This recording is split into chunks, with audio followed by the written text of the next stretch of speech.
ജോലിക്ക് നമ്മൾ ആദ്യമായിട്ട് ഒരു ജോലിക്ക് അപേക്ഷ അയക്കുകയാണ്. ജോലിക്ക് അപേക്ഷ അയക്കുമ്പോൾ നമുക്ക് നല്ല സമയവും അതുപോലെ തന്നെ ഏതൊരു കാര്യത്തിനും ചെയ്യുന്ന സമയത്ത്, എസ്പെഷ്യലി ജോലിക്കൊക്കെ അപേക്ഷ അയക്കുന്ന സമയത്ത് നല്ല സമയവും എടുക്കേണ്ട സമയവും നമുക്ക് പലരും ചോദിച്ചതുകൊണ്ടാണ് അത് പറയുന്നത്. ഇനി അത് അയച്ചാൽ മാത്രം അതിന് ജോലി കിട്ടുമെന്നല്ല. ഇപ്പം ഇൻ്റർവ്യൂവിനൊക്കെ അപ്ലൈ ചെയ്ത് ഇന്ന സമയത്ത് നല്ല ഒരു സമയം നോക്കി നമുക്ക്, അതായത് വിജയം തരും കാലഹോര എന്ന് പറയും. കാലഹോര എന്ന് പറയുന്ന ഒരു ഇതുണ്ട് നമ്മുടെ സമയത്ത്, നക്ഷത്രത്തിൻ്റെ ദിവസത്തിൽ അല്ലെങ്കിൽ ദിവസങ്ങളിൽ. ഇപ്പോൾ തിങ്കളാഴ്ചയാണെങ്കിൽ തിങ്കൾ കാലഹോര, ചൊവ്വയാണെങ്കിൽ ചൊവ്വ കുജകാലഹോര, ബുധനാണെങ്കിൽ ബുധകാലഹോര, വ്യാഴമാണെങ്കിൽ വ്യാഴകാലഹോര. ഇപ്പോൾ സാധാരണക്കാർക്ക് കാലഹോര കാൽക്കുലേറ്റ് ചെയ്യാനും കാലഹോര കണ്ടുപിടിക്കാനും അതൊക്കെ ജ്യോതിഷന്മാരുടെ പണിയാണ്.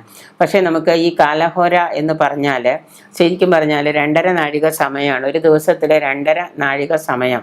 അതായത് 2.5 നാഴിക എന്ന് പറഞ്ഞാൽ ഏതാണ്ട് 1 മണിക്കൂർ 1.25 മണിക്കൂറാണ് വരിക. അപ്പോൾ 2.5 നാഴിക സമയമാണ്. അതായത് 1 മണിക്കൂറാണ് 2.5 നാഴിക എന്ന് പറഞ്ഞാൽ. അപ്പോൾ 24 മണിക്കൂർ എന്ന് പറയുമ്പോൾ ഒരു ദിവസത്തിൽ 24 മണിക്കൂറാണ് നമുക്ക്. അപ്പോൾ 24 മണിക്കൂർ എന്ന് പറയുന്നത് ഒരു ദിവസത്തെ 24 കോരകളാണ്. അപ്പം സൂര്യൻ ഉദിച്ച് അസ്തമിക്കുന്നതിന് മുൻപ് 24 ഹോരയായിട്ടാണ് ഒരു ദിവസത്തെ നമ്മൾ തിരിച്ചിരിക്കുന്നത്. 7 ദിവസമല്ലേ നമുക്കുള്ളൊരാഴ്ചയിൽ. ഈ 7 ദിവസത്തെയാണ് നമ്മൾ ഹോരയായിട്ട് പറയുന്നത്. അപ്പം 24 ഹോര എന്ന് പറയുമ്പോൾ ഒരു ഹോര തന്നെ ഒരു ദിവസത്തിൽ 2 പ്രാവശ്യം റിപ്പീറ്റ് ചെയ്ത് വരും. അതായത് 1 മണിക്കൂറാണ് 2.5 നാഴിക. 1 മണിക്കൂർ 2.5 നാഴികയാവുമ്പോൾ ഈ കാലഹോര നമ്മൾ നോക്കുന്നത്, ഇപ്പോൾ തിങ്കളാഴ്ച ദിവസമാണെങ്കിൽ തിങ്കളാഴ്ച രാവിലെ സൂര്യോദയം തൊട്ട് 1 മണിക്കൂറുള്ള സമയം തിങ്കൾ കാലഹോരയാണ്. സോമവാരമാണ്, തിങ്കളാഴ്ചയാണ്, തിങ്കൾ കാലഹോരയാണ്. അപ്പോൾ നമുക്ക് അങ്ങനെ കൂട്ടിപ്പോകാൻ പറ്റും. വലിയ പണിയുള്ള ഭാരിച്ച കാര്യമൊന്നുമല്ല. അതിൽ ചില ഈ കാലഹോരയ്ക്ക് അധിപൻ്റെ പേരാണ് ആഴ്ചക്കിട്ടിരിക്കുന്നത്. ഇപ്പോൾ സൂര്യോദയ സമയത്തുള്ള കാലഹോരയാണ് തിങ്കളാഴ്ചയാണെങ്കിൽ തിങ്കൾ കാലഹോര എന്ന് പറയും. ഇപ്പോൾ അതുപോലെ തന്നെ കാലഹോരാധിപനെ കഴിഞ്ഞാൽ പിന്നത്തെ കാലഹോരാധിപൻ ആ ആഴ്ച തുടങ്ങിയിട്ടുള്ള 6ാമത്തെ ആഴ്ചയാണ് തുടങ്ങുക.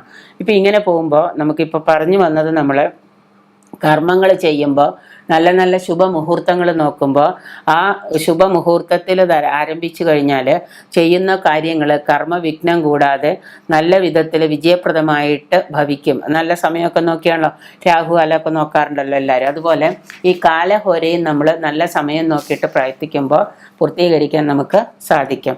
നമ്മുടെ പൂർവികരെല്ലാം തന്നെ ഏതാണ്ട് നല്ല സമയം നോക്കിയിട്ട്, മുഹൂർത്തം നോക്കിയിട്ട്, കാലഹോര നോക്കിയിട്ടൊക്കെയാണ് നമ്മൾ ഈ കാര്യങ്ങളൊക്കെ മുന്നേറിക്കൊണ്ടിരുന്നതും നേരത്തെ ചെയ്തുകൊണ്ടിരുന്നത്. അപ്പോൾ നമുക്കിവിടെ ജോലിക്ക് അപേക്ഷ അയക്കാൻ എടുക്കേണ്ട കാലഹോര ഏതാണെന്ന് നമുക്ക് നോക്കാം. ഒരു ജോലിക്ക് ശ്രമിക്കുമ്പോൾ ആ ജോലിക്ക് നമ്മൾ അപേക്ഷ അയക്കുമ്പോൾ ഇവിടെ ഒരു പ്രശ്നമുള്ളതെന്ന് വെച്ച് കഴിഞ്ഞാൽ ആദിത്യഹോര, സൂര്യഹോര എന്ന് പറയും. ഈ സൂര്യഹോര വരുന്നത് ഞായറാഴ്ചയാണ്. ഞായറാഴ്ച നമുക്ക് അപ്ലിക്കേഷൻ അയക്കാൻ പറ്റുമോ? പറ്റില്ലല്ലോ. രാവിലെ സൂര്യൻ ഉദിച്ചാൽ, ഞായറാഴ്ച ദിവസം സൂര്യൻ ഉദിച്ചാൽ ആ 1 മണിക്കൂറിൻ്റെ ഉള്ളിലാണ് എന്തുണ്ടാവുന്നത്? സൂര്യഹോര വരുന്നത്. ഞായറാഴ്ച ദിവസം നമുക്ക് ഒരു കാര്യവും പ്രവർത്തനം ഇല്ലാത്തത് കൊണ്ട് അന്നേ ദിവസം നമുക്ക് എന്ത് പറ്റും? സൂര്യഹോരയിൽ നമുക്ക് അയക്കാൻ പറ്റില്ല. പക്ഷേ തിങ്കളാഴ്ച ദിവസം സൂര്യഹോര വരുന്ന സമയം എപ്പോഴാണെന്ന് നോക്കാം, അല്ലെങ്കിൽ ചൊവ്വാഴ്ച ദിവസം സൂര്യഹോര വരുന്ന സമയം നോക്കാം. അങ്ങനെ നമ്മൾ കാൽക്കുലേറ്റ് ചെയ്ത് നോക്കിയിട്ട് ജോലിക്ക് വേണ്ടിയിട്ട് ശ്രമിക്കുമ്പോൾ, അതിന് അപ്ലിക്കേഷൻ അയക്കുമ്പോൾ, എസ്പെഷ്യലി നമ്മൾ സർക്കാർ ജോലിക്ക് PSCക്ക് അധികാരികൾക്കൊരു അപേക്ഷ അയക്കുമ്പോൾ, രാഷ്ട്രീയ നേതാക്കന്മാർക്കൊരു മെമ്മോറാണ്ടം കൊടുക്കുമ്പോൾ, ഇങ്ങനെയൊക്കെയുള്ള സമയത്ത് ഈ സൂര്യഹോര നോക്കുന്നത് വളരെ നല്ലതാണ്.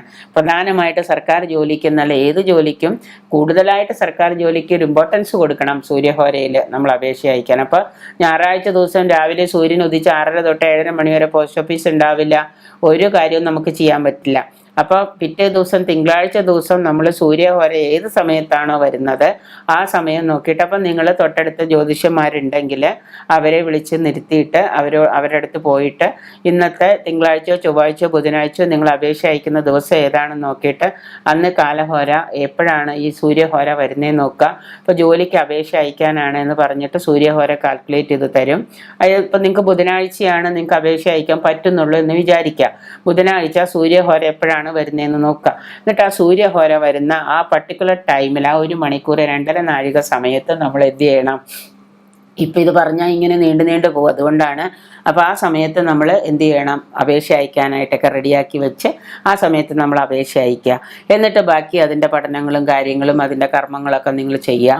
അത് തീർച്ചയായിട്ടും നമുക്ക് എന്താണ്, ഭാഗ്യാനുഭവത്തിൽ നല്ല കർമ്മം നല്ല സമയത്ത് ചെയ്തു എന്നുള്ളത് കൊണ്ട് നമുക്കത് തീർച്ചയായിട്ടും അത് ലഭിക്കും.